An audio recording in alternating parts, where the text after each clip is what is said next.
Yeah. Okay. Jefrrey Bruno, welcome to the podcast. How are you? Wonderful, thank you. Thank you for having me. It's an honor to be able to speak with you two gentlemen. So thanks for having Yeah. me. Oh, the honor is ours.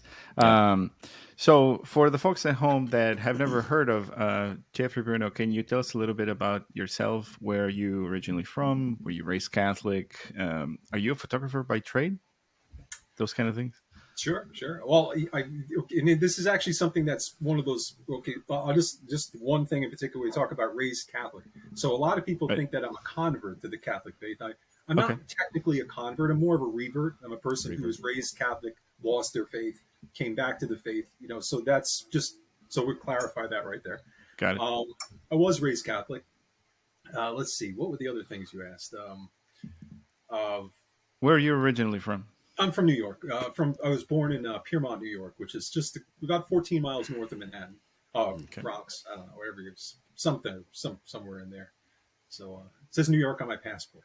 Very proud of that. So, I Nice. mean, even though I shouldn't be based. Okay, never mind. I won't get into it. But that being said, it's like okay. So photographer by trade. I'd say I'm a photographer by vocation, and what I mean by that is that photography was not the goal when I started out. It was me. It was when I did revert, convert, whatever it was. When I came back, when I found Christ, when Christ, when I found Christ, when Christ found me, however we want to put it, when that relationship began in a real, meaningful, substantial way. I wanted to evangelize, and web development, writing, and photography were three things that I had not really done too much of previously, but then I moved into that because those hmm there were tools that were readily available that I thought could be highly effective. One thing led to another, though, and photography kind of took over all of it, and a little bit of writing to kind of fill in the blanks with it. And here I am. I evangelize through imagery. I think that's probably what I do the most at this point in time on the road that I'm on. So the path. Nice. Yeah. If you haven't checked it out, we discovered Jefrrey through Instagram, hmm and you're all over the city taking snaps of like the Catholic scene, which I think it's such a great thing. You're very involved with the pro life movement and the CFRs and the Sisters of I forgot their name.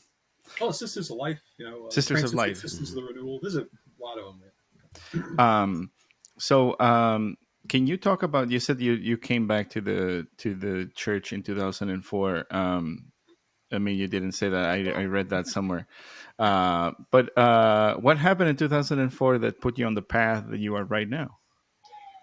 Well, I mean, what got me to the point of wanting to know if Christ was real. I mean, this was uh, I've spoken about it previously in different places, but Hmm. um, ultimately, what it was that my wife had wanted to send our kids. We okay. I actually have to backtrack just a little bit. I was in a particular career, and I was in the music industry, and I had a good career, and I found myself. This is one of the tragedies in a certain sense of life, or actually maybe it's not a tragedy. When we desire something that's worldly, like when we live for something like whatever it might be, some particular type of career or a particular car or whatever it might be.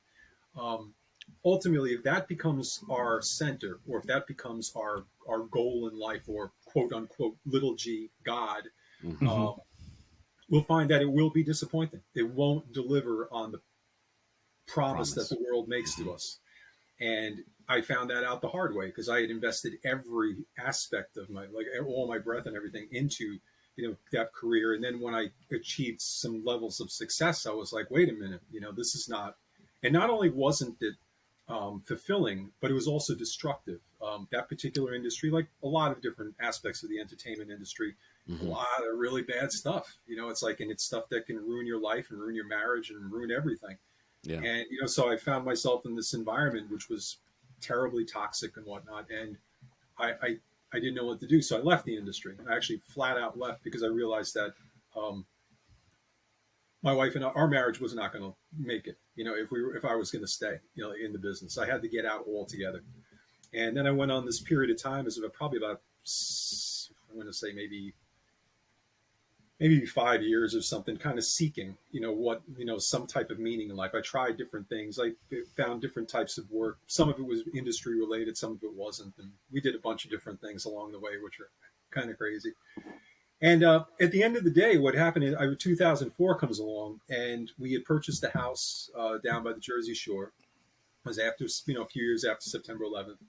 And I was still in this kind of place of like restless and unfulfilled and all this. And the question of schooling for our children came up. My wife wanted to send the kids to a Catholic school, and it was like $14,000 a year. And I'm like, I'm going to do this, because, and then that actually it was a grace. It really was a grace that, because, you could go one way or the other, right? It's like, Yeah.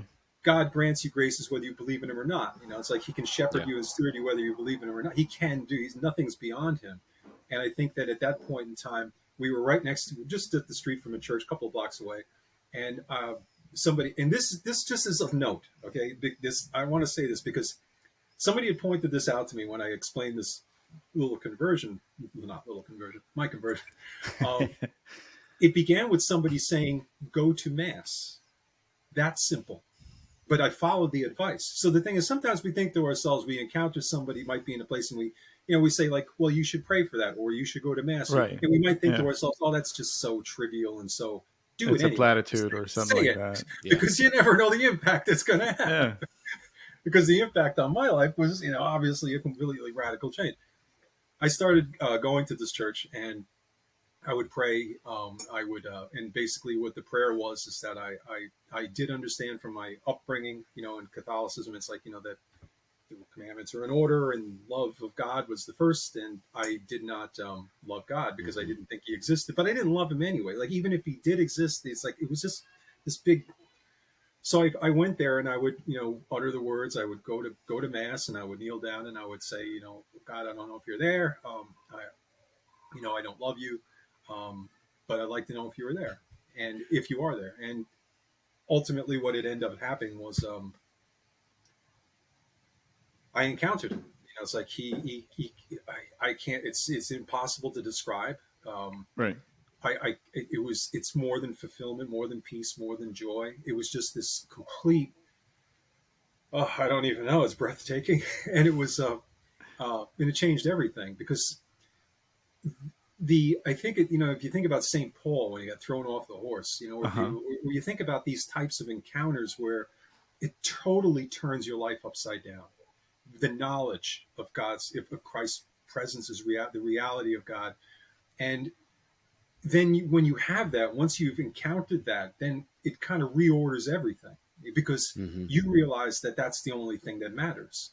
You cannot live. You cannot go back to how you were living before. You definitely need to can't change. go back to where you were, but it's kind of like it sets you on a path, and then it's a new path. It's a path that you didn't expect, didn't plan for, don't know what lies ahead, and you just start going, and then he leads, and then and that just is a continual discernment. Okay, that's not like. Okay, so this is what you want me to do? Good, I'm going. Because, that's nice. I don't know anybody who's ever had that. It's a daily discernment, even an hourly discernment, like, Lord, if you want me to do this, this is what I'll do. Just keep, lead me and guide me, lead me and guide me, lead me and guide me. And then you just go with it, and just try to stay in the big thing is staying in a state of grace, and then, the sacraments are so crucial, for this, like, communion, it's like the Blessed Sacrament. It's all the basics, right? And if you get it, if you have faith, and if you are a Catholic, it's all available to us. It's like all this grace is waiting for us every day. We live in a country where we can go to mass every day. Yeah, absolutely, totally. We're so grace. So anyway, I don't even know where we were going with that. But no, that's perfect. I think that's where coming back to where you're saying, God, I don't know what you want me to do. I think that's where Moses had it good, and I'm gonna say good in air quotes, because he literally got told what to do. Right, every step of the way is like, okay, dude, here's what you're gonna do next. You're gonna go to Pharaoh. Yeah. Now it's like we're kind of like not left to our own devices, because, like you said, those graces and the sacraments show us the path. They light the way. We just need to be. I guess they didn't have cell phones back then, and that might have helped a lot, Yeah. but Well, but it you know, does it's give you that clarity too. that's the thing about prayerful discernment, I think. And I can only speak for myself, but I think that when you're prayerfully discerning in perpetuity, like always, Mhm. and you really, because the thing is, when you're asking God, you're like, God, show me where to go. He's going to tell you, but the Hmm. thing is that you have to be attentive to hear His voice. Now, this is the big one, right? It's like, okay, so it's like, all right, Jeff, go there. Okay, Gustavo, go there. Yeah, no, I don't mean that. You get signals and signs and Yeah, affirmations along the way that they come from the strangest of places sometimes. Like when I get like sometimes I'll be like, well, this doesn't some I'm having some challenge with this particular thing, or it just doesn't feel right or anything. And then you get an email from somebody saying, thank you for the thing that you did that you posted the other day. It's like, I'm not going to have an abortion. It's like, I mean, and yeah. you're like, well, maybe I should keep doing this. I don't know. Hmm. Right. And Yeah, yeah. so that type of, so you get his I don't know how you put it, his guidance, comes through many different vessels in different forms, but you have to be attentive to it. And the beginning of that attentiveness is the perpetual asking, for the Yeah, guidance. yeah. So at least that's, my own experience with it. I also think that I was joking about the phone, but in a certain sense, it's like readjusting your frequency of what you are consuming. Oh yeah. Because when you are enveloped in the faith, I think you become more attuned. Your senses, your soul, your disposition, all of it is just opened up. But when we're like constantly bombarded by the worldly, it makes Hmm. it very hard to discern and to hear the voice of God. Yeah. Here's like Yeah. coming back to your comment about the sacraments being super important, going to adoration, super Hmm. important to kind of like put things into perspective and balance things out. It's hard Hmm. not to be of the world, and especially in today's civilization. But that's what we are equipped to do Hmm. because there's saints in heaven that did it, you Yep. know? So I think it's really important to just, like you said, keep it constant, not, and we're going to drop the ball. We're human. That's where confession comes in, Oh yeah. you Yeah. know? So, Well, that's the beauty of it, that he knows that yeah, we're gonna mess up, and we have Yeah. a merciful Father. Just he brushes us up and makes us clean again, and like, off you go. come on, off you Do not go. sin again. Yeah. Yeah. I completely agree. Completely agree. There's a lot of things that you mentioned that I have follow-ups on, that I want to talk about. The first one would be, you mentioned web development, uh, and I think I heard on one of the interviews that you had before that, like in that time when you were like trying to find Catholic content on the web. I mean, I remember 2004. The internet was pretty rough, It was pretty with rough. HTML and CSS. HTML5 was not a thing probably then, No. but uh, it was probably all Flash websites and whatnot. Oh yeah. Very much. Yeah. But the Catholic presence on the web, it was not that much. So, can you talk about like what kind of websites did you start in that period of time?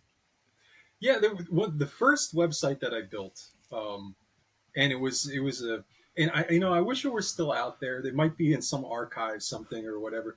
There was a youth. My wife was a youth minister, and volunteer, and one of the things was is and the youth, the kids, you gotta, and I had kids myself. We had a, let's see, in 2004. I have no idea how old my kids were. Um, right now they're 28 and 24 respectively, so whatever it Hmm. was, but they were like in there, it's probably between 8 and 12 or something like that. But it was a very big concern, and I met with Hmm. other parents, and of course at that time, especially when you first come, the first conversion, like there's a honeymoon period, or like a Yeah. glow, that's because you Yeah. just like, it's a first encounter kind of, so you're Hmm. on fire, and you're going around like, trying to talk to everybody, and trying to convince everybody that, anyway. That being said, so I built a youth ministry website. It was called St. Mary's Youth Online. That's .com. And again, I searched for it a few times, couldn't find it. Now, I know that it's there's probably anyway. I have some screenshots of it and everything, but it was interesting because I took where I came from, which was the music industry, and I was like, oh, I'm going to drag the two things together. So I knew that Rudy Sarzo, who's the bass player for Ozzy and for Quiet Riot and a bunch of other bands, I knew he was Catholic, and I knew he's pretty devout Catholic, and I was like, I'm going to get in touch with him and I'm going to interview him. This is 2004. So we interviewed him and put him on. Dave Ellefson, who's the bass player for Megadeth, that just had a bunch of problems now. Devout Christian guy, recovered alcoholic, a lot of stuff like that. So so that's what I was bringing in all the elements from the old days, like trying to pull all the other people I knew were Catholic that were cool. Yeah. And I was like, I'll put these people in front of in front of these youth, this young audience, and maybe but the problem was, well, I mean, anyway, that was the nature of it, and it was a dark themed site, and it was, that was the first one that I had, and it was kind of, something that was different. There was a lot of different things about it in the sense that, it was a monthly, it was basically like a newsletter in a sense, like it would come out monthly, and it would be like all fresh content, fresh articles, fresh interviews and stuff. It wasn't a static website, per se. Got it. The majority were. And then Does it have like a bunch of like rock people on there? Of what? Like musicians and there were. I mean, yeah, at the time, it's like, I mean, again, it changed monthly, so it's like different artists, different things, different. I think I found it. Really? No, you did not. Really? The Internet Archive? It's an old. It has a old Wayback website. Machine has it. So Wayback Machine, good for them. There you go. So don't be too harsh on it. It was a long time ago, right? Oh, we won't judge you by the standards of now. I was trying, it was where I was at. So I'm a software engineer, so I've never done web development, but I'm fascinated by those kind of things because like when I first started learning about computers and the internet and whatnot, I had like my Angel Fire webpage that had all the GIFs in them, and it's wild how much it has evolved to the point where with the introduction of social media, I think that's where it just like took off, right? Everybody has their own little space that they can carve for themselves, and I don't know. I think that right now there's kind of like a divide whether people should be sharing Catholic content on the internet or not. I don't know why. I think that like the place where the people are, that's where you need to go and share the good news. That's my experience. I mean, that's why we're doing a podcast, right? This is just putting it on the internet. It's let's put it this way. We don't even need to overthink it too much. It's like people are on their phones all the time. We complain about it all the time, right? Yeah. So we should be on their phones and getting. That's if you want to get them, you got to get in there. You got to go through where they are. I mean, it's like it's pretty straightforward, And and the thing is that it's like an evangelization. And again, I'm using that as an umbrella term, okay? Yes, right. But it's at a lot of levels. There are people that are devout that need sustenance. There are people that are seeking that need guidance. There are people at every level of the spiritual journey, and just as many people as there or groups that there are for that. There's people like you and me and others that are out there that we're all kind of, and we all have a contribution we could put into that, and maybe a particular group of people that we could serve, you just have to do it. It's like one of those things where, and I was corrected the other day. It was actually a quote from St. Augustine, and it was a Dominican friar had told me. I said, "Did you ever hear that quote from Aquinas? It's like love God and then do whatever you want." He's like, "Actually, it was St. Augustine, and it was love God and then do what you will." That's what it was. But the point of it is that if you really love God, I mean, and I'm not, not like on some superficial, but I mean, you love God, you want to serve Him, you want to do His will, you want to do that. That's going to orient everything you do in your life. It's like, so the thing is that you think that it's a good idea maybe to, go out and evangelize on the web, making funny videos for TikTok, or maybe doing something else, I don't know, taking pictures, going out there and whatever it might be. Yeah. as long as you really are oriented in faith on Christ, try. I mean, it's like what's the harm? It's like, I mean, Mhm. don't do anything scandalous. But the thing is, you're not going to do something scandalous because you're Right. you're You're coming from, guided by. and it's like, I mean, it's okay. Well, I think we're circular talk. It's like, yes, I Yeah, mean, I completely concur. I think the internet's an excellent place to evangelize. it is. Mhm. Um, well, and the part that I think Gustavo and I love about your work is it's it's not something that is like sometimes you see like you see pictures of like basilicas in Europe. There's this beauty about it that is very captivating, and it draws you to like this contemplation and awe for all of the things that humanity has done for building these beautiful cathedrals that house the Blessed Sacrament and where Mass is Mhm. said. But there's something about your work that is very real, that sometimes it feels very raw, Mhm. that is just equally as captivating and maybe even more powerful because of how real it is. I think one of the things that I have experienced with your photography is, especially when you take pictures about people that are counter protesting pro lifers in New York City, or I don't know if it was your picture, but this picture of the this Franciscan friar that is handcuffed and being dragged by the police. Those images, I'm like, that is happening in the United States right now. Mhm. Um, and those are things that are not going to see in mainstream media. And we have you with your cameras on the ground capturing those things and then showing everybody else like, hey, this is happening. We're trying to fight this evil here, and you can see who is on one side, you can see who's on the other side, and the ones that are praying and fighting to end abortion are being harassed by this angry mob basically. Yeah, yeah, It's so insane. I mean, Mhm. I love New York City to visit, but I don't know if I would want to live in that place. But I think it's such a Yeah, it takes a certain person to be a New thank you, Yorker. Gustavo, for Yeah, taking. that's what it is. And I concur with Walter. I mean, the photography, and you have such a nice balance because you do have, not to say that what's happening on the streets isn't beautiful. Sometimes it isn't. mm, Sometimes it's grimy and it's really raw, and you see the best in people and you see the worst in people in some of your photos.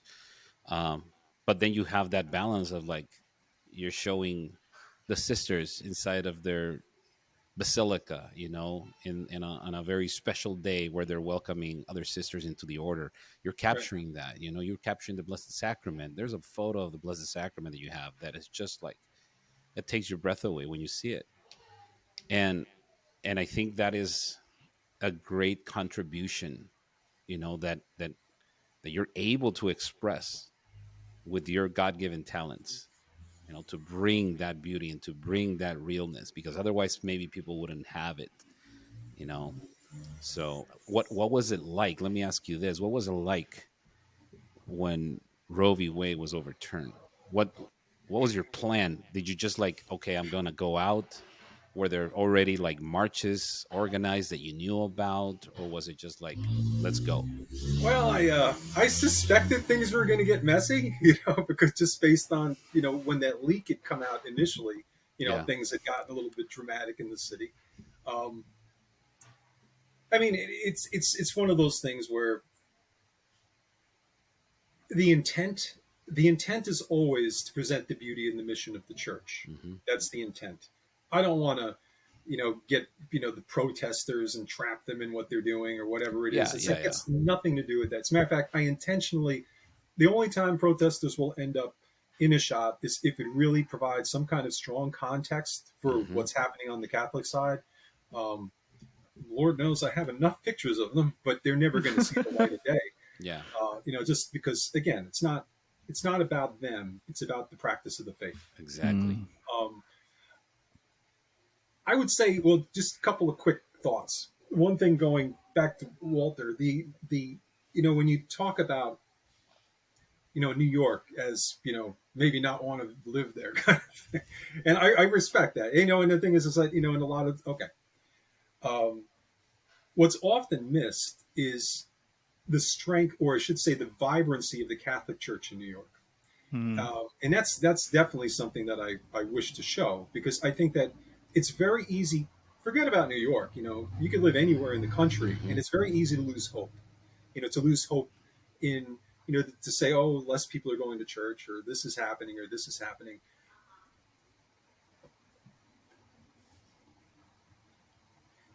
How do I put this?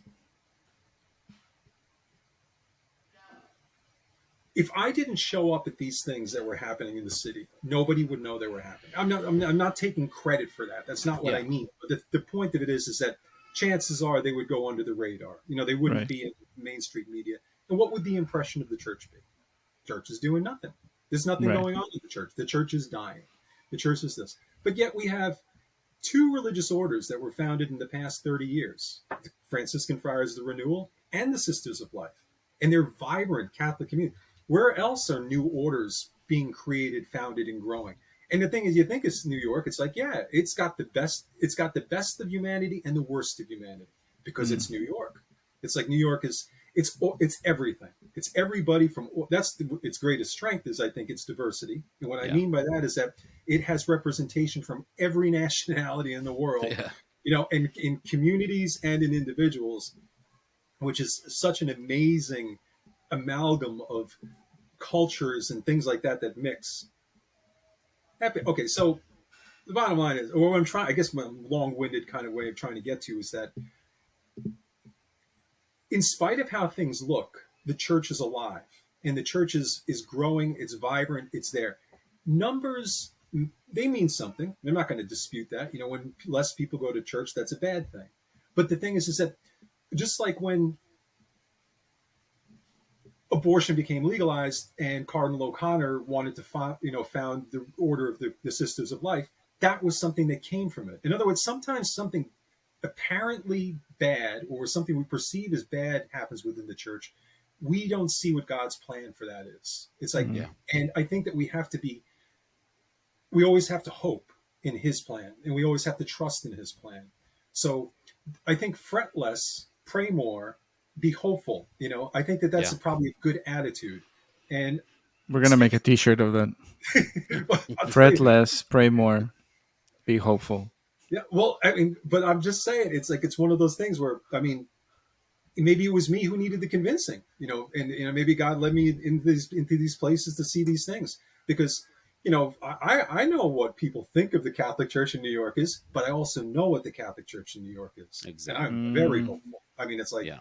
it is And it shows. beautiful. And it It shows is. in your work. Wow. Hmm. I'm just presenting what's happening. So No, it's there. totally. And, Yeah. and I don't think it was our intention to say that New York is a bad place No, and necessarily. I know, Every I don't know. place, Yeah, I you know. know, So I feel like it was I got like, it. yeah, as every a New place, Yorker, I got into a big pickle No, with that. but I no, and yeah, I would agree. It's like when you see yeah. these protests, they're tough, man. It's like Seriously. But they were that's not breaking into great. the capital here in Phoenix too. So, so I Okay, mean, Yeah, there's that there's too. just like it's not so New York doesn't take the lead in anything. right, You right, right. know, They don't I have the think exclusive rights on you don't it. have the exclusive rights of like and I agree what you said. It's about shining a light in places that are dark, and I think that's exactly what you're doing from my perspective. Because when I see your photos, I feel different about New York. Okay, Like you said, you see that hope, you see the devotion, you see the dedication, you see the persistency. When somebody's holding a board on a Franciscan's face and yeah, he's yeah, praying the rosary, that Unaffected. motivates you. Well, yeah, almost That unaffected. motivates you because you know that he's praying for that person right there. yeah. And that is the power of the imagery that you present. And it's a very journalistic style. I don't know if I'm like cornholing you into a No, particular style, and I don't mean to, but it's a very journalistic style because it feels like you're there. And it feels I just can't. Are you doing a documentary or something? Because you have a great eye. I mean, that's It's no all two him. ways He about gave it. me everything I got, so I can't take There's credit. no two ways about it. And I think there's a big mission, you know, to one that much is given, much is expected. So no pressure. Yeah, no pressure. So that was actually something Mother Angelica said that I thought was kind of like a crazy thing. That she had said that her greatest fear in life. Well, actually, there were two, I think. No, no, her greatest fear in life was dying, and then God taking her over the world to say, "Mother, see how much good you could have done but didn't Oh, do." And I was like, and I was like, yeah, that's a legitimate fear, like that yeah. kind of thing. Yeah. And What did you yeah, do? it's What like, did I you mean, do with what I gave you? yeah, Hmm. well, that's it, right? And I think that it's like, but we have help.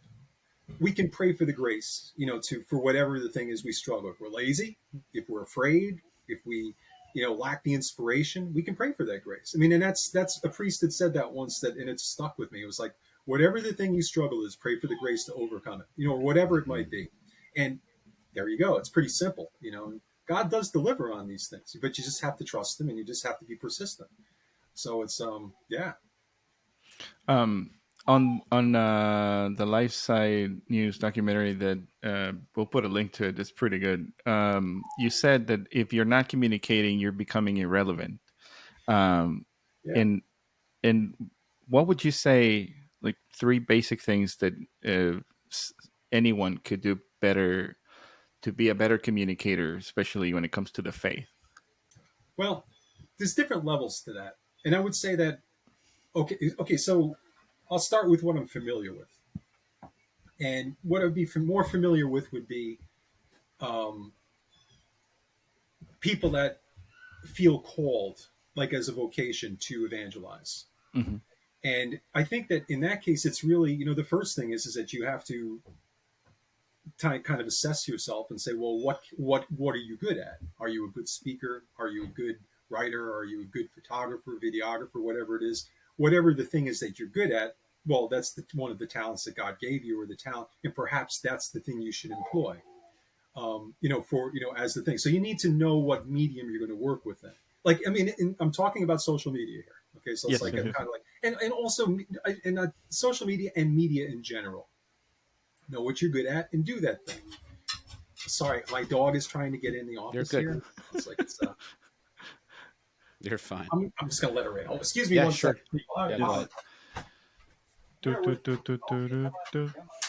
do, do, do, do. She won't leave me Please alone. hold. All right, good girl. And I owe her a lot, actually. So it's she got me praying the rosary. So she's my rosary dog. Nice. But, That's beautiful. so so communication. So Three find things. out what you're good at, pick Well, that, yeah, and do that. know what you're good. I mean, that's one of the things. Like, and really, that comes down to trying. It's like, if you don't know what you're good at, then try different things. Try Hmm. things until you figure it out. And again, it's like I cannot. And I mean, maybe it sounds over, like I say it over and over and over, but I probably do, because it needs to be heard. You got to have your spiritual life right.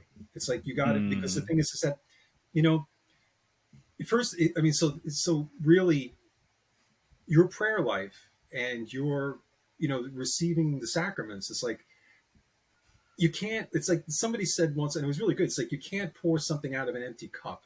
And I thought it was just a good analogy, like in the sense that it's like, yeah, it's like you need, because what we proclaim is Christ. And the thing is that you know you could talk about all the practical things, like Hmm. strategies and techniques and learning this skill and that and the other thing, but if you don't have that right, then, and in worst case scenario, if you don't have that right and you become good at something, maybe you're saying the wrong thing out there. So Yeah. you really need to get that part right first.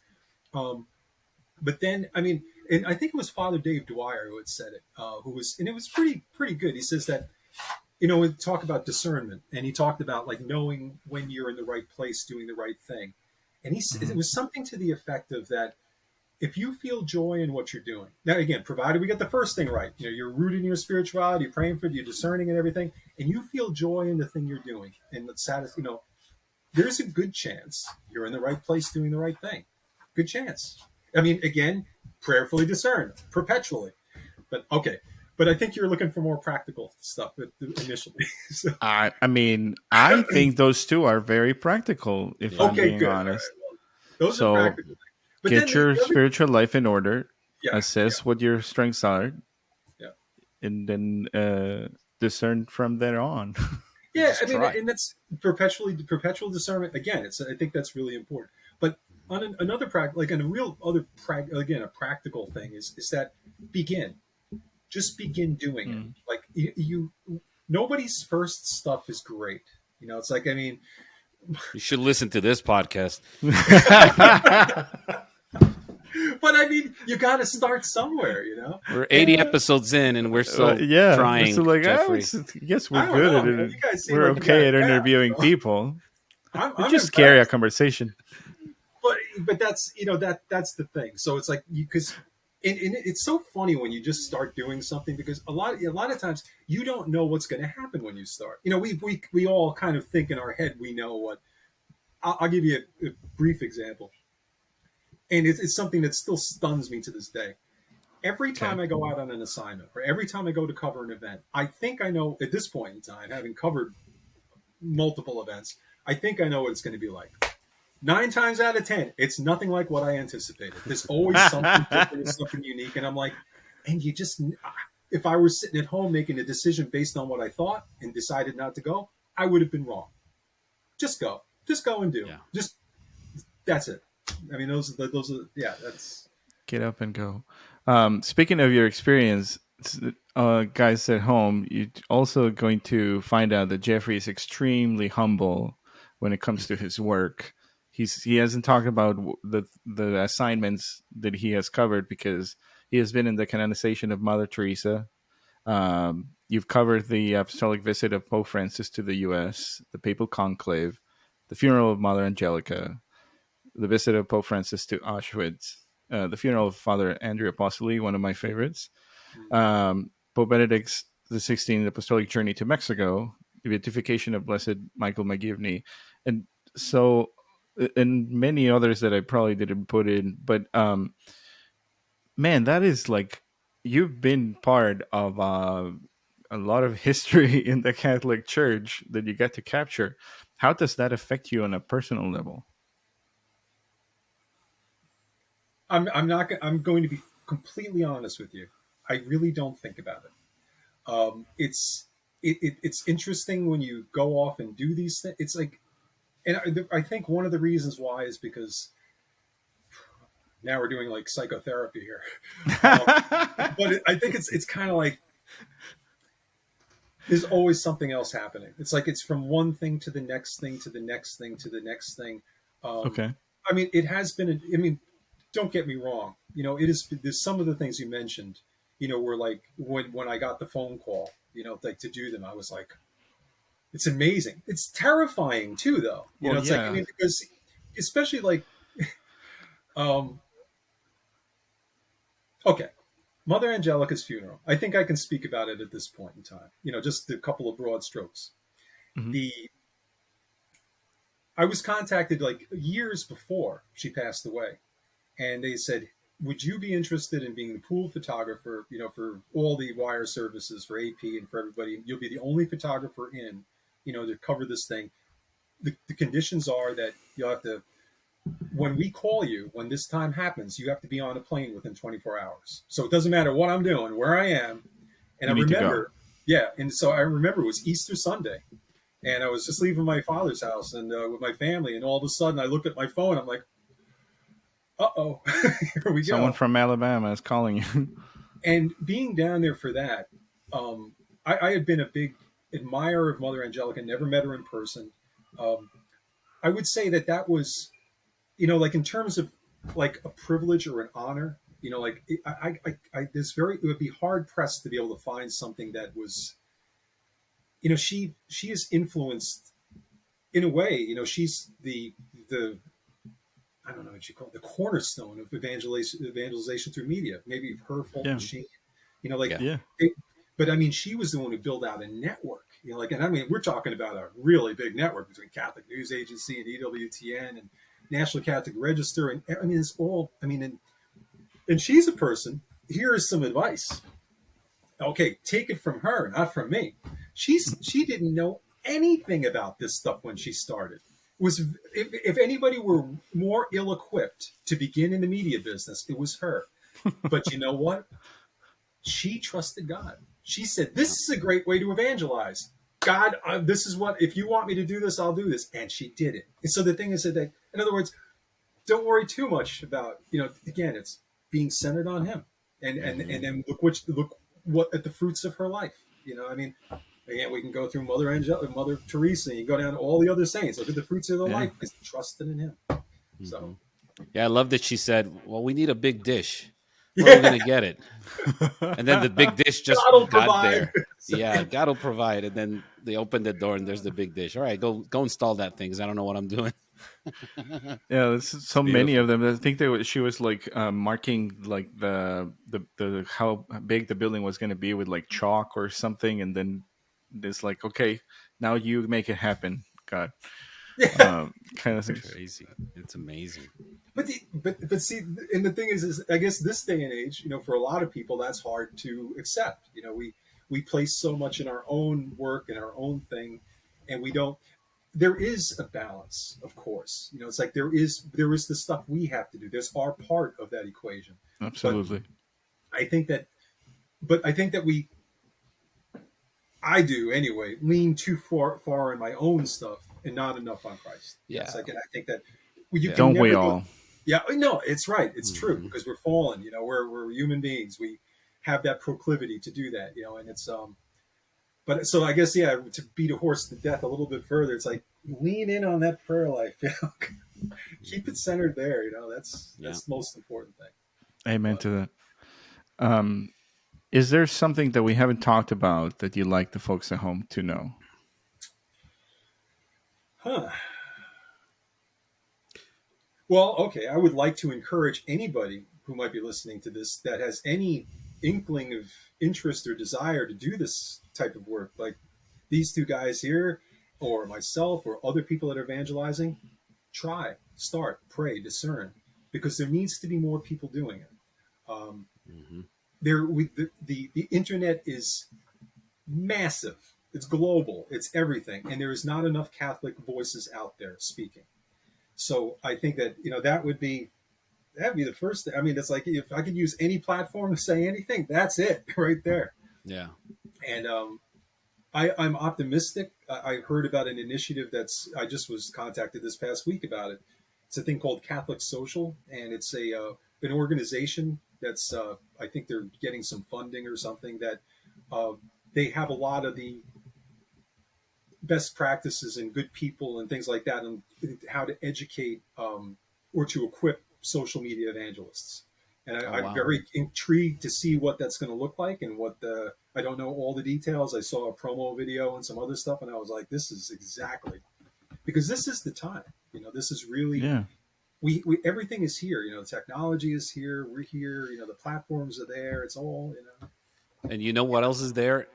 The interest, Yeah. because people don't know it, but there's a God-shaped hole in everybody right now. Society is Amen. really, really Amen. needing that, and there's no better example of that than I was really amazed and grateful when Father Mike Schmidt like Yeah. Yeah. just did the podcast of the Bible in a year, and it went like Mhm. number 1 on Yep. the Yep. podcast charts. I was like, people are hungry. People are Yeah. hungry for faith, and they just don't know it. Um, I was going to ask you about the mini documentary, if Sure. Mhm. you know, it's it's such a good documentary. Can you tell us about how that kind of like happened? Yeah, this guy Instagram messaged me, and he's like, "Hey, I want to come up and meet you and take some, shoot some video." I'm like, okay, but I think it had to do something to do with an event that was happening at Okay, St. Patrick's Cathedral, and then he had got it. come up, and we met each other, and then and then he proposed this idea, and I was like, I guess so. It sounds like sure, why not? It's like, I mean, any opportunity. I mean, it's if somebody's going to be inspired, if somebody's going to, if something good can come from it, then yeah, absolutely. That's fine. Um, yeah, I mean, it's pretty straightforward. Really. It wasn't nothing, Yeah, no big. it's so well done, because it just Oh, he's captures very good. He's very it good. just Yeah, captures the essence, the fact that you were in a little cafe, you yeah. know, It's a diner, Gustavo. it's a They're called diner. diners. I'm sorry, my mistake. Well, But it's interesting that particular place. I've been going there since 1984. oh I had wow, I had a job driving a taxi. It was one of my very first jobs. I was like 18, and won't get into all the details of that. But at any rate, that place was open. And I used to go. And that's in the West Village in New York. And at the time, it was very well. New York was in 1984. New York was a train wreck. It was just with the crime rate and everything like that. Now it's all fancy and everything, or hmm Manhattan is anyway. But back in the day, that was the place. It's like cab drivers and things like that. This place is still there, same owners. Lots of fancy people go there now, but it's just a hole in the wall. Great, very, very authentic part of the fabric of New York. So yeah, it looks like it. It yeah, looks like it, and that's why I thought it was so well done. I'm not only because of the subject matter and the story that you're telling. You're such a great storyteller, by the way, too. Not only through photos, you're a great writer, but Michael Hogan, right? That's who did the yeah, documentary. yeah, yeah. Michael Hogan. Yeah, that's it. He has even like how it starts. Is that you driving the car, or is that Yeah, like yeah, yeah. yeah? So you're driving into the city. It just looks like a fun movie that you're gonna watch. So That's it's very great. well done. Michael, do you hear that? So, We'll get nah, in touch with him. Don't worry about it. Yeah. no, you should. You should. Actually, he'd be a good guy to speak to. I guess he's Mhm. doing documentaries on other people as well, and it's kind of like he's building out this portfolio of, I guess, trying to, show who various people are within the Catholic, faith evangelization network. So it's I feel like we're doing like a East Coast West Coast connection in the Southwest because we talked to people in California. We've had you and Jackie Mulligan. oh, Uh, Jackie, sure, sure, yeah, yeah, and I think we have someone else on the East Coast we have in the pipeline. So it's really cool to connect like everyone who is in the Catholic world in the U.S. at least right now, yeah. because there's a lot of artists that are doing all of these things that show the beauty of the faith, the beauty of the Mhm. church, and like you said, it's very needed. Yeah. Hmm. Very very needed. Okay, so where can people find you and your work? Well, I guess I refer people to Instagram, Jefrrey Bruno. Um, because in the bio there's a link that'll take you everywhere, like all the Okay, different places that I have your stuff. hub. Yep. And I Perfect. started last year. I did an experiment, and I launched a newsletter, and I just kind of tried it out to see what it was like to do it, and then I went into a period of hibernation earlier this year. And it's interesting that we're talking about this because today is the day actually I have to start. But I decided that it was a good idea, so I stopped doing it because that makes sense, right? But what I did is I stopped doing it so that I could better position myself to do it. I built an office. This is my office now that I'm in, and I just finished it. Still not quite finished, but it's sort of finished. And also set up my schedule so that I'd be able to cover multiple events that I can write about. And now I begin. It's like now becomes I'm going to Mm. start producing that on a regular basis. It's free. It's like for anybody who wants to do it. If you want to pay for it, you can, but you do not have to. It is free. I hope to be able to bring a lot of subject matter about Hmm. the faith at street level to people. So Yeah. there's Is that. that's in Substack?